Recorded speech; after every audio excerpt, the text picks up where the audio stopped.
Do you think you were especially targeted, or was it especially challenging because you are a woman and also a Black woman? Yes, definitely, because I also spoke up. I wasn't just someone who didn't speak up. So there was constant, I mean, the final thing with me being fired was not out of the blue. There was like a number of things that were happening throughout my time at Google. So, if I were from a different group, I wouldn't have spoken up. But then I also saw people from other groups, like my manager, who started speaking up, and then they also started retaliating against him. So even our supporters and allies would get retaliated against. For every visible person whose story is out in the public limelight, like mine, there are many others who've gone through very similar and even way worse experiences, which we can't, bring to the limelight because it's difficult to come out about a corporation publicly because your life can be ruined even more. So I think what people should take away from my story is that first thing you want to do is you want the facts to come to light, and the facts can't come to light if there's such an imbalance of power. People are going to be retaliated against for doing that. And this discouraged them from joining tech companies.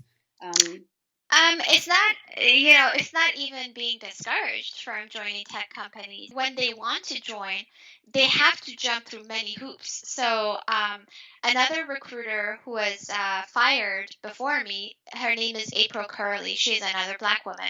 She was a recruiter that was trying to get people from HBCU, historically Black universities, hired at Google, and she talks about how, for instance, people admitted to giving more difficult interview questions for the people they saw. These are like people who have awards that nobody gets during their graduate school studies. People who have best paper awards. People who have all the most amazing credentials you can imagine.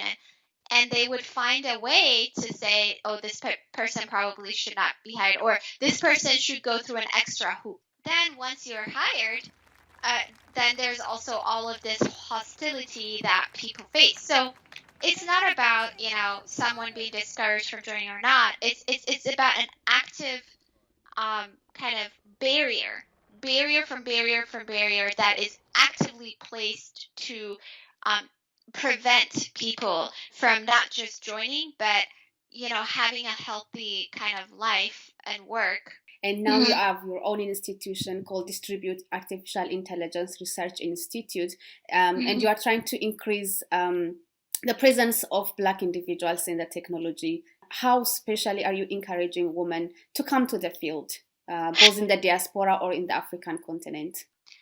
Diversity and things like that are not just about bringing in certain kinds of people in a specific structure. It's very important to have an interdisciplinary team of researchers, not just computer science, not just AI or whatever, but sociologists who study social structures and their importance, people who study tech history, and people who do critical analysis of these systems. So when you see the process, just like the structure that we're in, the leadership, the way, the things we value, a lot of women want to join. The expertise that we value, right, and the gatekeeping that we don't have, a lot of women want to join. So the makeup of our institute is already, we're still building it up, is already more than 50% women. So so you create the opportunity for women 4 to 6, so more than actually 70%, maybe 60-70% women. So it's not like reserved for women, but it's more than that. It's not a hostile environment. It's very simple. It's really not rocket science. So when the environment is easy, women would come. It's just not a hostile environment. It's a regular environment where women can live without being sexually harassed, without, being interrupted all the time, without, for each work that they do, the man next to them gets recognition, but they don't. That's the issue. The issue is not that women are not interested in technology. Women are plenty interested in technology. It's just that they can't survive so they have to decide, do I do this to myself? Do I live like this, or do I leave? And many women leave or don't join.